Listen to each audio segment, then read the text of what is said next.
Suara Kebenaran pada Rabu, 3 Juli 2024 berjudul Tidak Peduli Perasaan Tuhan. Saudaraku, orang yang tidak sungguh-sungguh memperhatikan keadaan karakternya adalah orang yang sebenarnya tidak menghormati Tuhan. Orang yang merasa sudah menjamu Tuhan dengan pujian dan penyembahan, merasa sudah melakukan perbuatan baik, sudah memberi perpuluhan dan berpikir Tuhan senang. Sebenarnya ia meremehkan dan menghina Tuhan. Seakan-akan Tuhan senang dipuji-puji tanpa melihat sikap hati kita. Seperti orang yang bermental picik, rendah, yang suka dipuji tanpa melihat motif orang memuji dirinya.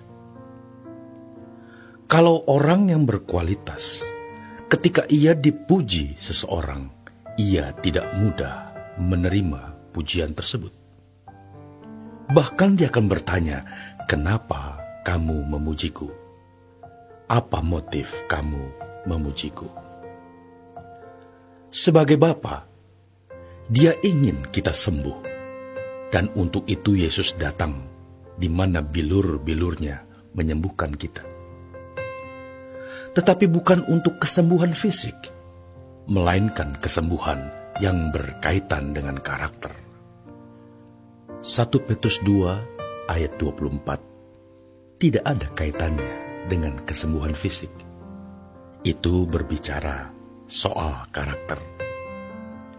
Oleh bilurnya, oleh kurbannya, oleh fasilitas keselamatan, kita bisa diubah.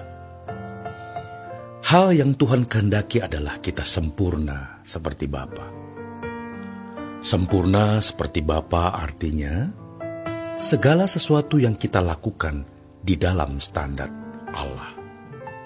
Ini yang dimaksud dalam Ibrani 12 ayat 9 sampai yang ke-10, yaitu mengambil bagian dalam kekudusan Allah, yang oleh karenanya Dia mendidik kita supaya kita menjadi putra, pangeran, anak yang sah, bukan menjadi anak yang tidak sah. Sah atau tidaknya keadaan kita sebagai anak-anak Allah tergantung kita sendiri. Allah menyediakan keselamatan yang membuat setiap kita bisa menjadi anak-anak Allah. Tetapi bagi yang tidak mau belajar, tidak mau dididik, suatu hari Yesus akan berkata, "Aku tidak mengenal kamu."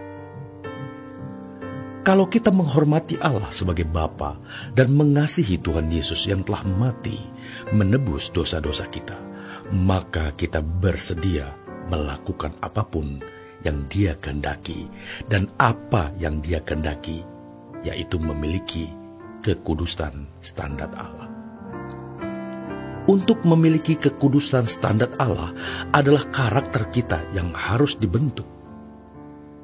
Orang yang tidak sadar kalau dia mudah tersinggung, mencari hormat, masih mau menyenangkan perasaannya sendiri, tidak peduli perasaan orang, adalah orang yang tidak peduli juga perasaan Tuhan. Firman Tuhan mengatakan, sekalipun kamu memberikan seluruh hartamu, memberikan tubuhmu dibakar, tapi apabila tanpa kasih, maka sia-sia. Masalahnya, jangankan memiliki kepekaan akan Allah, berkarakter baik pun belum. Bukan hanya kepada orang lain, kadang-kadang kepada pasangan atau anak pun dia pelit.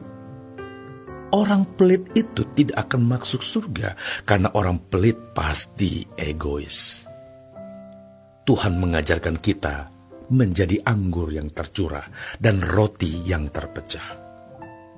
Orang yang pelit tidak bisa menjadi anak-anak Allah. Banyak orang di luar Kristen yang tidak pelit, yang baik, yang berkemurahan. Kita harus realistis. Masalahnya, Bagaimana dengan kita yang merasa sebagai anak-anak Allah yang seharusnya mempunyai kepekaan? Inilah target yang harus dicapai. Kalau target ini tidak menjadi obsesi, cita-cita, kerinduan, keinginan, maka tidak bisa. Jadi saudaraku, kita harus sadar kalau kita belum seperti yang Tuhan kehendaki, kita masih sakit. Godaan besar untuk pendeta adalah merasa tidak perlu ada proses terapi atau kesembuhan lagi. Banyak orang yang merasa karena ia sudah bisa berbicara tentang Tuhan, maka ia merasa sudah lebih sembuh daripada orang yang tidak bisa bicara tentang Tuhan. Tentunya ini penyesatan berpikir kita. Maka tidak heran ada teolog, dosen sekolah teologi, juga pendeta dan lulusan-lulusan sekolah teologi moralnya tidak lebih baik dari orang lain. Bahkan ada yang lebih buruk karena merasa memiliki pengetahuan teologi sehingga merasa semakin lebih sembuh. Padahal itu tidak menentukan. Harus ada tekad, sikap, dan kebiasaan. Jadi, banyak orang yang tidak menghormati Tuhan dan tidak mengasihi Dia karena fokus kepada pemenuhan kebutuhan jasmani, kesenangan-kesenangan hidup, dan merasa berhak memiliki keinginan-keinginan. Dia tidak memedulikan perasaan Allah, juga perasaan sesama. Mari saudaraku, kita benahi diri kita masing-masing. Setiap kita masih termasuk orang yang belum sempurna, dan karenanya kita harus terus belajar untuk tidak melakukan satu kesalahan pun, karena sudah banyak melakukan kesalahan-kesalahan di masa lalu. Maka kita tidak mau melakukan kesalahan lagi. Kita mau menyenangkan Tuhan dengan sikap yang benar, dan ini adalah pilihan. Jadi, kita itu mengalami proses penyembuhan batin, rohani, karakter kita, supaya kita mengenakan hidup Yesus di dalam hidup kita.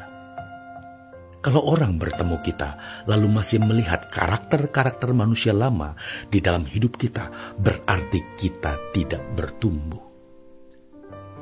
Kalau orang jauh hanya bisa melihat dari jauh, menilai dari jauh, tetapi orang di sekitar kita mau tidak mau melihat apakah benar-benar kita seperti Yesus. Maka kita harus paksa diri untuk benar. Sebab kalau tidak memaksa diri, susah berubah. Kita aniaya diri kita sendiri supaya kita tidak menganiaya perasaan Tuhan. Orang yang tidak peduli dengan cacat karakternya sebenarnya lebih menghargai dan menghormati diri sendiri daripada Tuhan. Juga menilai dunia lebih berharga daripada Tuhan. Cacat karakter itu harus kita tanggulangi dengan melepaskan percintaan dunia. Maka Tuhan mengatakan dalam Lukas 14 ayat 33, kalau kamu tidak melepaskan dirimu dari segala milikmu, maka tidak dapat menjadi muridku. Artinya kamu tidak dapat kuubah. Jadi jangan sampai kita ke gereja bernyanyi dan memuji Tuhan, tetapi kita sembarangan terhadap manusia lain dan melakukan banyak hal yang melukai sesama, serta merasa kuat karena orang tidak berdaya. Kita harus bertobat, dan saat ini mari kita ambil keputusan untuk berubah. Selamat berjuang saudaraku. Tuhan Yesus memberkati.